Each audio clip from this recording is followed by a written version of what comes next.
Hey, builders, before we begin today's podcast, I want to tell you about a really cool thing that I'm going to be doing next week. From time to time in Buildership University, we have master classes where we train people on very short, practical, immediately actionable strategies that they can use right now in their schools. Well, we have another master class coming up, and this one's going to be really good. It's the one of our most requested master classes inside of Buildership University, and it's all about the 5 in, 5 out method. Now, if you are a member of Buildership University or a member of the Buildership community, this masterclass is already included in your membership. But if you're not a member and you'd like to join us, I have a few tickets available. Just go to buildershipuniversity.com/masterclass and grab your ticket right away. Now, on with the show. You're listening to the School Leadership Reimagined podcast, episode 301. How do builders like us make a dramatic difference in the lives of our students in spite of all the obstacles we face? How do you keep your vision for your school from being held hostage by resistant teachers, uncooperative parents, ridiculous district policies, or a lack of time, money, or resources?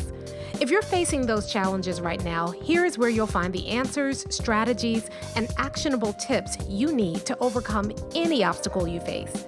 You don't have to wait to make a difference in the lives of the people you serve. You can turn your school into a success story right now with the people and resources you already have. Let's get started. Hey builders, welcome to another episode of the School Leadership Reimagined podcast. I'm your host, Robyn Jackson, and today I'm coming to you from inside of Buildership University to share with you a strategy that is probably one of our most requested strategies inside of Buildership University. Now, I remember the first time that I ever took a school through this strategy. It was a high school, and I was doing it with the math department. And we launched this strategy sometime mid-year. And in a matter of months of going through the strategy, the math department experienced a dramatic change. It blew me away. So after launching the strategy, the math department went from a 62% pass rate for all of their math courses. So that meant that 62% of their students passed the state exam at the end of the semester.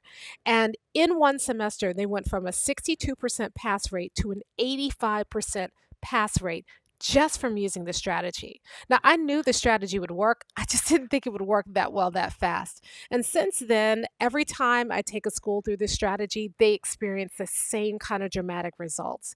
And so today I want to talk to you about the strategy that I call the 5 in, 5 out method and how it could dramatically change things for you and why you need to be doing it right now at this point in the school year with your staff. So let's dive in. So first of all, what is the 5 in, 5 out strategy? It's deceptively simple. It's simply about sitting down with your school and with all of your either departments or your grade levels and determining the 5 most important skills or understandings or concepts that students need coming into that grade level, and the 5 most important concepts or skills students need, and that the teachers all guarantee students will come out of that grade level. Now, like I said, deceptively simple, but really powerful. Because what it does is it forces teachers to sit down, comb through the curriculum, look at the assessments that the students face at the end of their time with those teachers, and boil it down to their biggest priorities. So they start out by saying, if students came in with these 5 skills, they will be fine. And they say that these are the 5 skills or the 5 concepts that we guarantee every student will come out with, and they will be ready for the next grade. Now, that is powerful enough, but what makes the strategy even more powerful is then you get the grade levels together. And so first grade meets with kindergarten, and kindergarten's 5 outs have to match first grade's 5 ins. And then first grade meets with second grade, and first grade's 5 outs have to match second grade's 5 ins. And that's where the magic happens, because when you do it, you create not only the conversations among grade levels, but you create this vertical alignment that it really eliminates a lot of learning gaps. Now, you can do the same thing in secondary. So, in the example that I just gave you, the math department did it. And so Algebra 1 sat down with geometry, which is the next math course in their sequence, and they did the same thing. They looked at the 5 outs for Algebra 1 and matched them with the 5 ins the students needed for Geometry 1, and then they debated. And then Geometry sat down with Algebra 2 and did the same thing. So anytime you have students who are coming in any kind of sequential order, sitting down and doing that and getting a department aligned or a series of grade levels aligned, it's so powerful, and it really does a lot to eliminate learning gaps and fix problems that you encounter every single school year where you have kids who come in and they're not ready. You can even do it among grade band levels. So your eighth grade teachers sit down with their ninth grade counterparts and do the same thing to smooth the transition from middle school to high school. Your sixth grade teachers sit down with their seventh grade counterparts to smooth the transition between elementary school and junior high school, or fifth grade teachers and your sixth grade teachers. And so this is a powerful strategy, one that is often overlooked, but makes a tremendous difference. Like I said, every time I've taken a school through this process, they have experienced results that have blown me away. In fact, I was just talking to a principal where I did this process with her elementary school, and they did it in the spring. And so they started about right now in the school year. They worked on it all spring. And then what they did is they used this process to think about how to set up summer school, how to focus on students who were behind. And in one semester, they doubled the amount of students who were showing growth in iReady and other tools. And the next year, they were just eliminating learning gaps left and right. And it just when I say eliminating, the problem went away. It wasn't like, oh, we mitigated it. Oh, they're more manageable. I mean, it went away. And so I want to talk to you about this powerful strategy today so that you can think about doing it for your school. So the first thing that you have to think about is that the 5 in, 5 out process is not just a matter of just kind of getting people together. You really have to facilitate it. And so sitting people down, first of all, and having them look through and prioritize it. So, there's a list of things that we use to help people prioritize what it counts as a 5 in and what counts as a 5 out. And so it's not just kind of get together and figure it out. It's a really thoughtful process.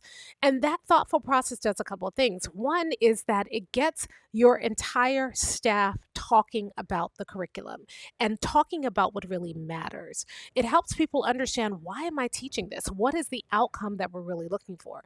You would be surprised at how many of your teachers are going through the curriculum without really understanding the scope and sequence of the curriculum, without really understanding the key parts of the curriculum. And so even though you're going to come out with 5 ins and 5 outs, because the teachers have really combed through the curriculum in this way to prioritize, they walk away understanding the entire curriculum much better as a result of this process. So when you are being intentional about taking them through, not just saying, what are your favorite 5 things?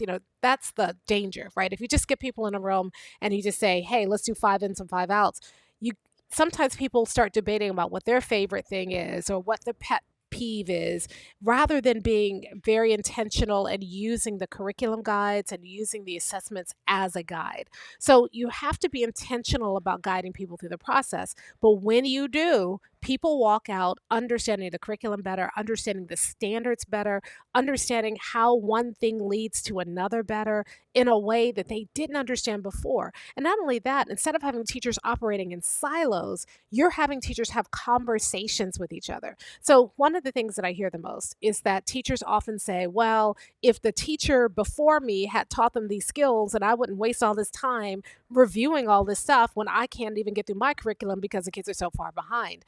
When you have these conversations, you eliminate that excuse. I mean, I'm not calling it excuse. A lot of times that is the case. But the teacher who came before will say, well, I was too busy making up what the teacher before me didn't do. And so you've got this cascade of problems. But when you do the 5 in, 5 out process the right way, then what happens is you get teachers talking to each other. There are a lot of times that teachers are preparing students for the next level, at least they think they are, based on their understanding of what's going to happen in the next level, but their understanding isn't correct and or accurate. And so they don't understand what their next level really looks like. So these conversations help teachers understand, and so the teachers are get better at preparing students for the next level.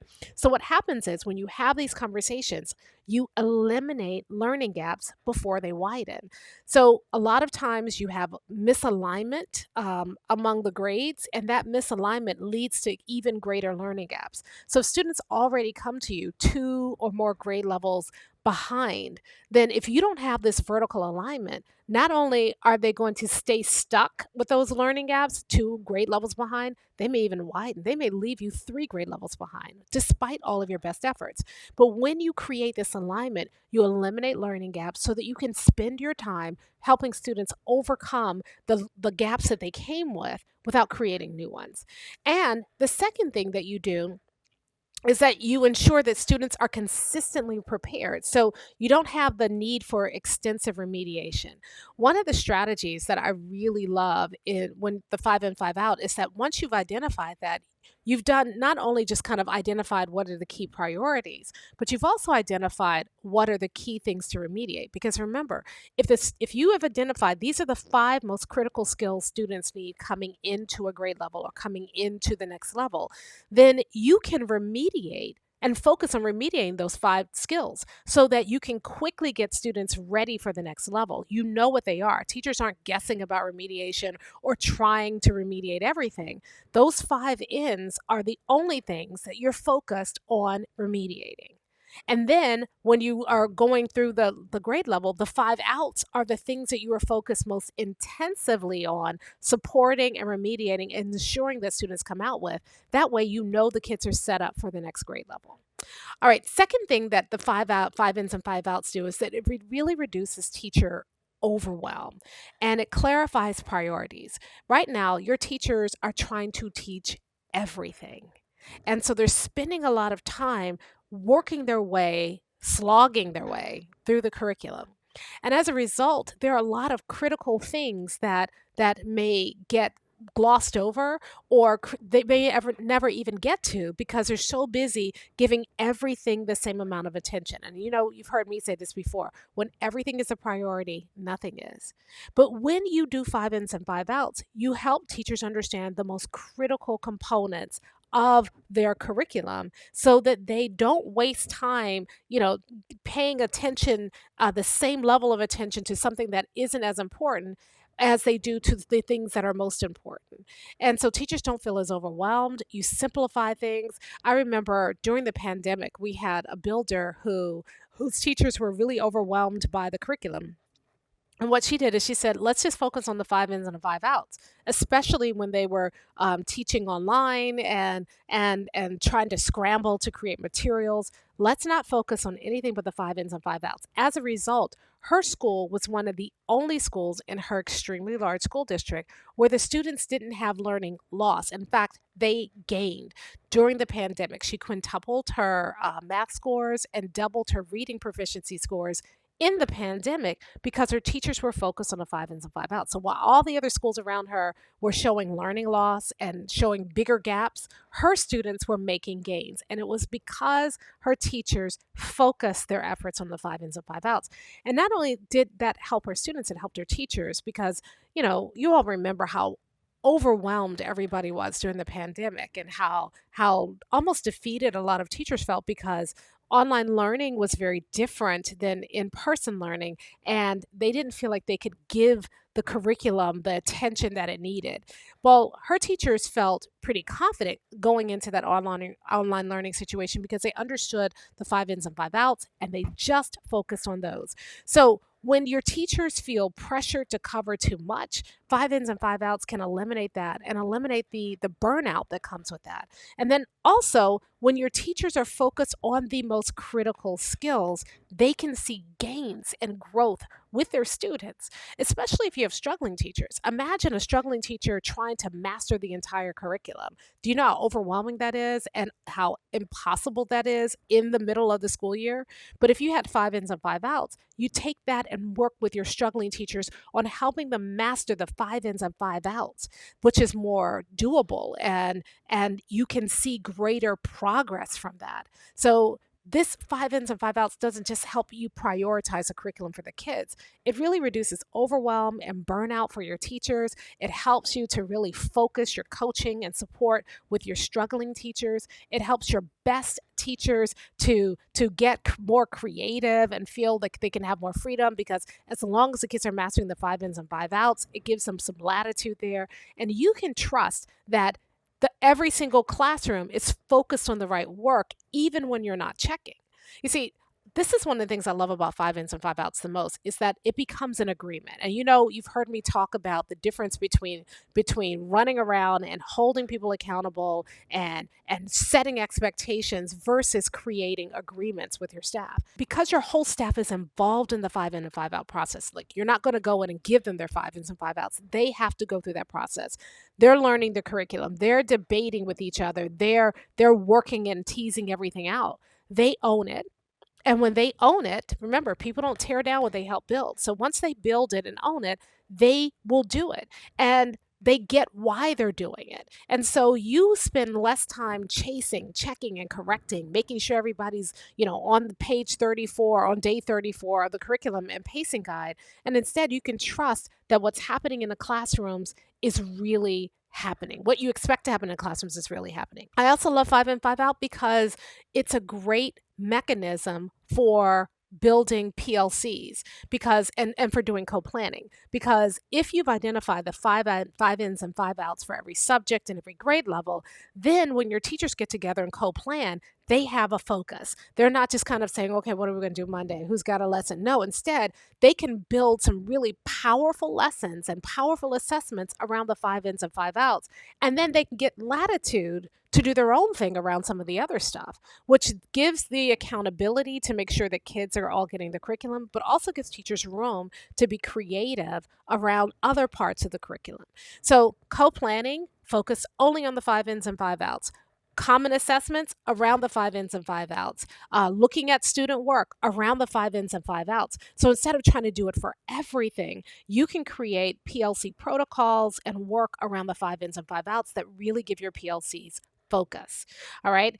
The other thing that I love about the five ins and five outs is that it really creates this seamless pathway to student success. I mean, that's what it's all about, right? So the nice thing about it is that when students have those five ins and five outs, they transition from one level to the next much more smoothly. They walk in knowing exactly what they need to do, and they walk in every single year prepared.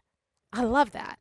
Even when students come to you brand new and you're saying, oh, we got to get them up to speed. You don't have to get them up to speed on everything. You know that you're going to work on the five ins and five outs. And because everybody has adopted those five ins and five outs, you have a wealth of materials and resources that you can use to get kids up to speed very quickly.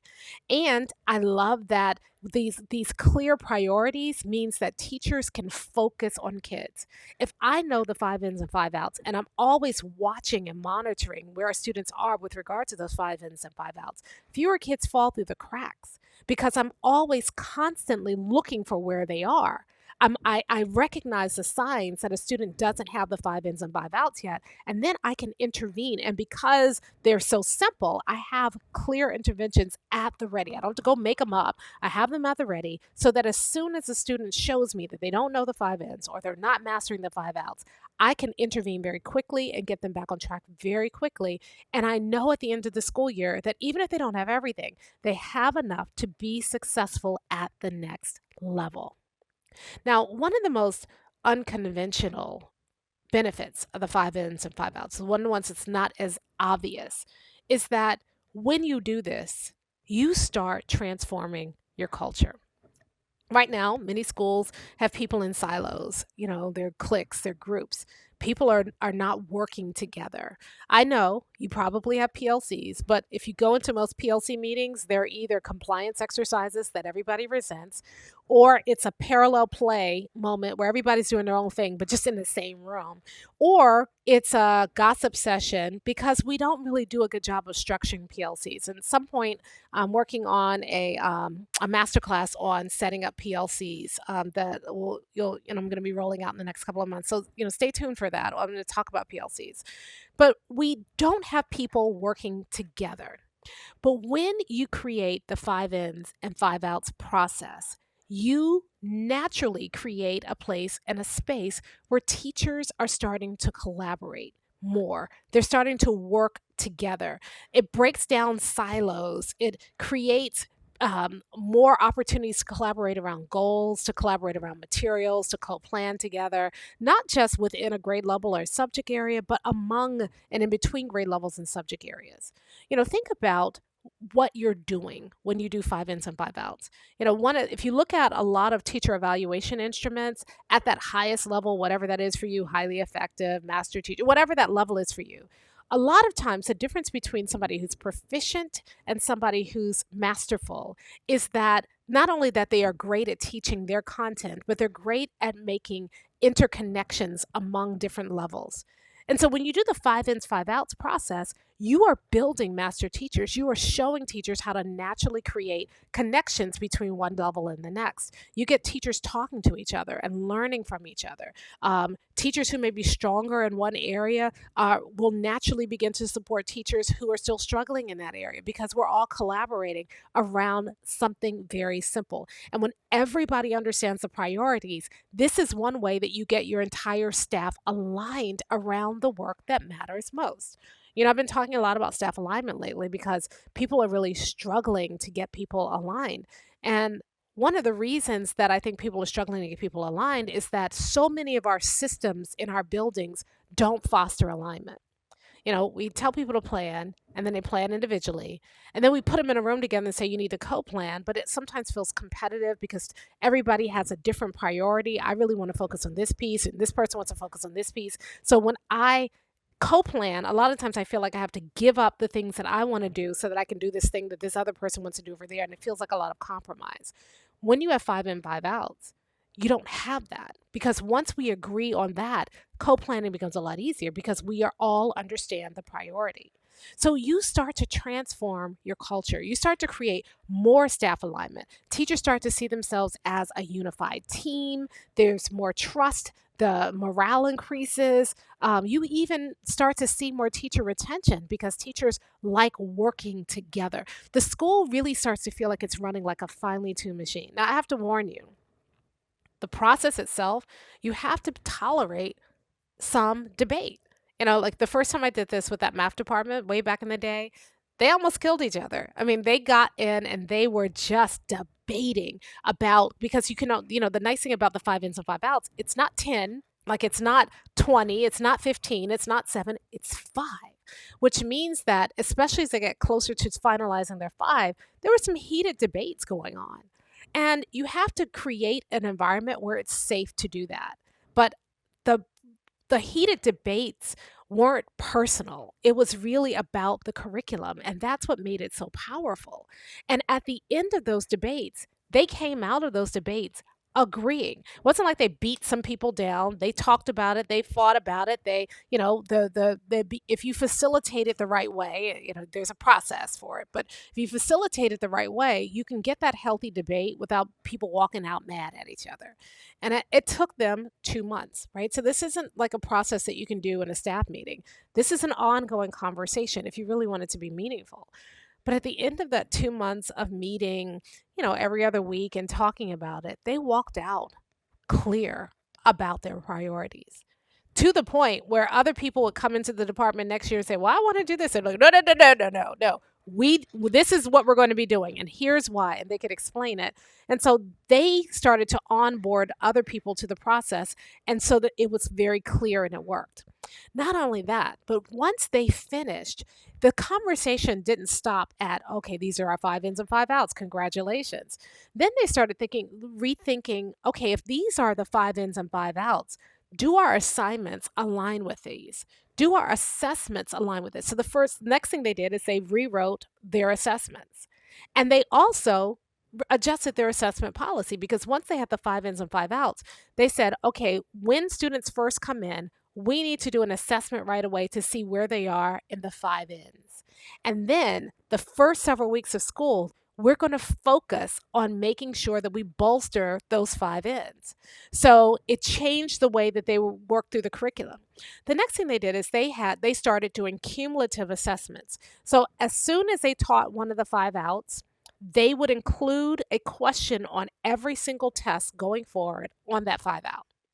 And so the students were encountering that five out over and over and over again. And because it was math, they might explore a concept that had to do with the five out one way, and then 2 units later they were going to be doing it again. So they kept those concepts going over and over and over every single time on their assessments so that they could judge that and make sure that students had it, those five outs were solid. And so by doing that, they started assessing differently. They started looking at student work differently and looking at the barriers to those five outs. They started giving each other feedback. So you said your five outs are my five ins. So you said that the kids had these five outs, but when they came in, they were weak in these areas. When I looked at the five ins, your five outs. And so they started having conversations about how to bolster it. Where were students misunderstanding? They got together, they compared work from last year to this year, or last semester to this semester. And it created a new collaborative culture. It got to the point where that math department was the healthiest department in the school. So much so that other departments started doing their own version of the five ins, five outs process because they wanted the kind of unity that they saw at the math department. Now, before, the math department was all operating in their silos. Algebra teachers hung with algebra teachers, geometry teachers hung with geometry teachers, trig teachers hung with trig teachers. But after that, they were truly a department. They worked together. They started thinking beyond just the five ins and five outs of their direct grade. They started looking at, okay, if I want my kids to get to trig, what has to happen before that? What in algebra 2? What has to happen in geometry? What has to happen in algebra 1? I did this with an elementary school, and the same thing happened to the culture. Whereas before, the teachers were burned out and overwhelmed and, quite frankly, a little cynical. Going through this process helped the teachers start to get excited again because they started seeing the growth. And then first grade teachers started talking to third grade teachers, and fourth grade teachers started talking to second grade teachers and pre-K teachers. And they have this whole trajectory. Every teacher in the school understands the entire trajectory. It's all mapped out from pre-K all the way to fifth grade. This has also helped the principal when she's had to move teachers from, say, third grade to first grade. These teachers understand the priorities. They understand how things build on each other. So you got a lot less pushback about teachers moving around grade levels when she had to make changes because of the master schedule. So the culture is different. Everybody starts to work together. And I guess that's probably one of the most surprising benefits of having a five in, five outs process is that, your culture begins to change because people are coming together and talking about how do we make students successful? What will it take for us to help every child achieve? That's what builders think about, right? We think this is hard. And it's hard if you try to do buildership work with leadership practices. But when you become a builder, you rethink everything. And there are all these elaborate and complicated vertical alignment processes. The district creates these binders, this thick, full of all of these things that you need to do to get vertically aligned. And it becomes even more overwhelming. But because you're a builder, you stop and you think about this more critically. And you say, what is really important? What does vertical alignment mean? What is the value of vertical alignment? And then you use a simple process that not only gets you vertically aligned, but gets your staff more aligned and focused on doing the right work the right way for the right reasons. And that's one of the reasons why I love the five ins, five out process. So I'm going to challenge you that if you haven't thought about it, that you start to think about how can you get your staff more aligned. And I'm going to argue that this is the time of the year to do it. A lot of people say, well, I'll do it next year at the beginning of the year. Don't forget, next year is being built right now.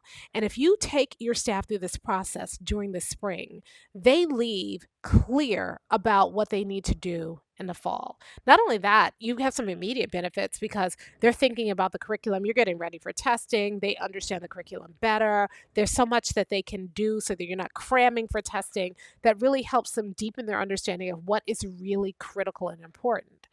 You get the conversations going now. You start shifting your culture now. People get excited about coming back because they want to be a part of what you're building together. People start getting connected. So those good teachers who are thinking about leaving don't leave because they want to stay because they're excited about what you're building. When you think about who needs to be where, you get a better understanding of the curriculum so that you have 5 ins and 5 outs for every aspect of your school. Then you know who might be the best teacher to teach in this grade or that grade.